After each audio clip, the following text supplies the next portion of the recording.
तीर्थ में केंद्र सरकार की पहली कैबिनेट बैठक में गोंदिया से जबलपुर रेलवे लाइन दोहरीकरण को मंजूरी मिल गई है। रेल मंत्री अश्विनी वैष्णव ने इसे रामायण सर्किट से लेकर नॉर्थ से साउथ तक का एक महत्वपूर्ण कॉरिडोर बताया है। इस दोहरीकरण का सबसे ज्यादा लाभ विकास के रूप में बालाघाट जिले को मिलेगा। प्रधानमंत्री नरेंद्र मोदी के नेतृत्व वाली केंद्र सरकार ने गोंदिया जबलपुर रेल लाइन के दोहरीकरण को मंजूरी प्रदान करते हुए 5,236 करोड़ रुपए की राशि स्वीकृत की है। इस आशय की जानकारी केंद्रीय रेल मंत्री अश्विनी वैष्णव ने 24 फरवरी को आयोजित पत्रकार वार्ता में दी। बालाघाट सिवनी लोकसभा क्षेत्र की सांसद भारती पारधी के सतत प्रयासों से गोंदिया जबलपुर रेल लाइन के दोहरीकरण कार्य को सफलता मिली है।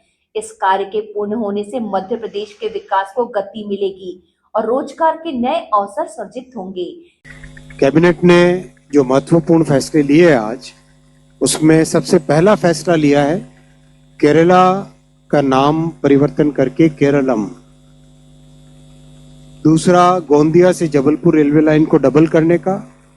तीसरा, बिहार में रेलवे मंत्री अश्विनी वैष्णव ने बताया कि तकरीबन 231 किलोमीटर के गोंदिया जबलपुर रेलवे दोहरीकरण का काम 5,236 करोड़ रुपए से 5 साल में पूरा होगा, जिससे महाराष्ट्र के गोंदिया और मध्य प्रदेश के जबलपुर, मंडला, सिवनी, बालाघाट को इसका लाभ मिलेगा। इस दौरान इस लाइन में आने वाले वन्य प्राणियों की सुरक्षा के लिए 450 करोड़ रुपए अंडरपास और फेसिंग में खर्च किए जाएंगे। साथ ही रेलवे दोहरीकरण के इस काम में नर्मदा नदी में एक बड़े ब्रिज के साथ ही 65 मेजर और 369 माइनर ब्रिज बनाए जाएंगे। सांसद भारती पारधी ने इस महत्वपूर्ण परियोजना को क्षेत्र की बड़ी उपलब्धि बताते हुए कहा कि गोंदिया जबलपुर रेल लाइन के दोहरीकरण के लिए उन्होंने निरंतर प्रयास किए और विभिन्न स्तरों पर इस मांग को प्रमुखता से उठाया। उन्होंने प्रधानमंत्री एवं रेल मंत्री से लगातार चर्चा कर संसदीय क्षेत्र में रेल सुविधाओं के विस्तार का मुद्दा प्रभावी रूप से रखा, जिसके परिणाम स्वरूप इस बहुप्रतीक्षित परियोजना को स्वीकृति मिली है। सांसद भारती पारधी ने 5,236 करोड़ रुपए की स्वीकृति के लिए प्रधानमंत्री श्री नरेंद्र मोदी एवं रेल मंत्री अश्विनी वैष्णव के प्रति आभार व्यक्त करते हुए कहा कि यह परियोजना क्षेत्र के विकास की दिशा में मील का पत्थर साबित होगी। रेल जो महत्वपूर्ण परियोजना मानी जा रही थी, मंजूरी मिली है, क्या मानना है इसमें और क्या आगामी जो इसके परिणाम रहेंगे सामने आएंगे? मैं बहुत बहुत बधाई देना चाहती हूँ हमारे केंद्रीय नेतृत्व को, देश के यशस्वी प्रधानमंत्री आदरणीय नरेंद्र मोदी जी को और रेल मंत्री अश्विनी वैष्णव जी के, जिनके कारण ही हमारे बालाघाट जिले को एक बहुप्रतीक्षित मांग जो हमारी थी और जिसके कारण स्वीकृत होने से मुझे लगता है कि हमारे ज़िले को हम विकास और उद्योग से जोड़ने में जो हमारे ज़िले की एक ज़रूरत मांग है उसको हम पूरा कर पाएंगे। और जैसे मैंने आपको कहा कि निर्वाचन के समय मेरी पहली प्राथमिकता भी यही रही थी कि लोग मुझे पूछते थे कि आप बनकर क्या करेंगे, क्या है आपकी प्राथमिकता रहेंगी, तो मैंने कहा था कि अपने ज़िले को कनेक्टिविटी से जोड़ना।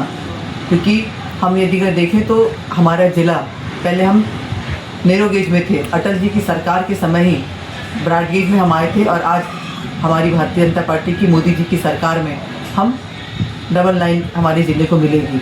और सबसे बड़ी बात यह है कि जो सेवा तीर्थ जिसमें पहली कैबिनेट की बैठक आज थी और उसमें हमारे ज़िले को मिला है, तो इसके लिए हमारे जबलपुर संभाग के लोग और हम लोग बहुत सौभाग्यशाली लोग हैं कि जिसमें 5,236 करोड़ की है स्वीकृति हमको मिली है। तो निश्चित तौर पर जिस तरीके से जितने बार भी मैं रेल मंत्री जी से मिलती थी तो मेरी एक ही मांग रहती थी, भाई साहब हमको डबल लाइन दे दीजिए, ये कम दूरी की सारी ट्रेनों के लिए बड़ा शॉर्टकट रूट है और एक बार यदि अगर हमको डबल लाइन मिल जाएगी तो निश्चित तौर पर हमको बहुत सारी ट्रेनें मिलेगी और एक अच्छा रूट होगा।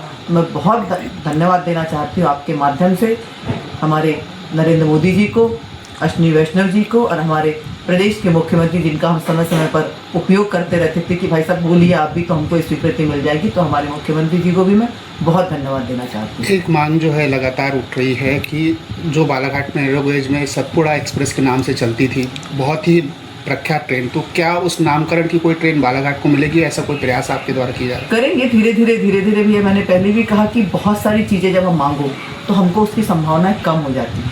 एक एक चीज़ पे हम टारगेट करके करें। तो अब हमारे जब डबल लाइन स्वीकृत हो गई है तो अब जो और ने मांगे हैं तो निश्चित तौर पर मैं अपने ज़िले की जो आवश्यकता है उसके लिए मैं भरपूर प्रयास करूंगा। पंचवली एक्सप्रेस की अभी तक जो एक आपने लगातार मांग की है और लगातार आपने उसमें 3 बार जो है अश्विनी रेल मंत्री जी से मुलाकात की, कहाँ तक पहुँचा, उसमें निष्कर्ष क्या निकल रहा है? पंचवली एक्सप्रेस के लिए मैं और हमारे समीपस्थ सांसद आदरणीय कुलस्ते जी दोनों ही लोग लगे हुए हैं।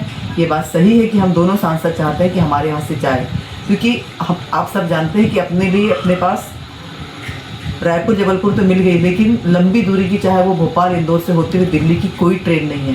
पंचवली तो मैं मांग ही रही हूँ, लेकिन उसके साथ साथ अभी मैं इस सत्र में मैंने एक और लंबी दूरी की ट्रेन का मांग की है, जो ट्रेन हमारी दुर्ग से होते हुए, तो सारे सांसदों की सिग्नेचर लेके मैंने माननीय रेल मंत्री जी को दिया है। वो दुर्ग से गोंदिया आएगी, गोंदिया से बालाघाट, बालाघाट से छिंदवाड़ा जाएगी, छिंदवाड़ा से वो जबलपुर जाएगी और जबलपुर होते हुए इटारसी होते हुए भोपाल, ग्वालियर, झांसी होते हुए सारे सांसदों के दस्तखत मैंने लिया है।